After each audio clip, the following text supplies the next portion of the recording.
Hello, my name is Isaac, and this is for my CSC 110 for Mr. Wellman.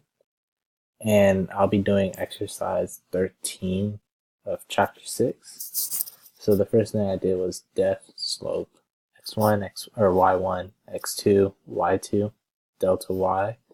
So delta y would be y2 minus y1, and then delta x would be x2 minus x1.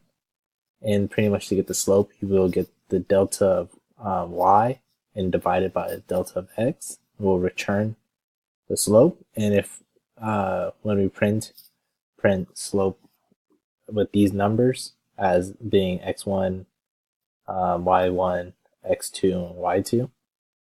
And for the second part, I did def intercept x1, y1, x2, y2. Then the slope will equal the slope of these, and then the intercept will be slope times -1 times x1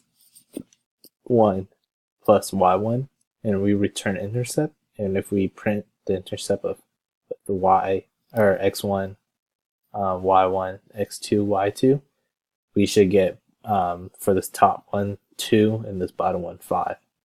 So if we run this, we get, just like I said, 2 and 5. Thank you.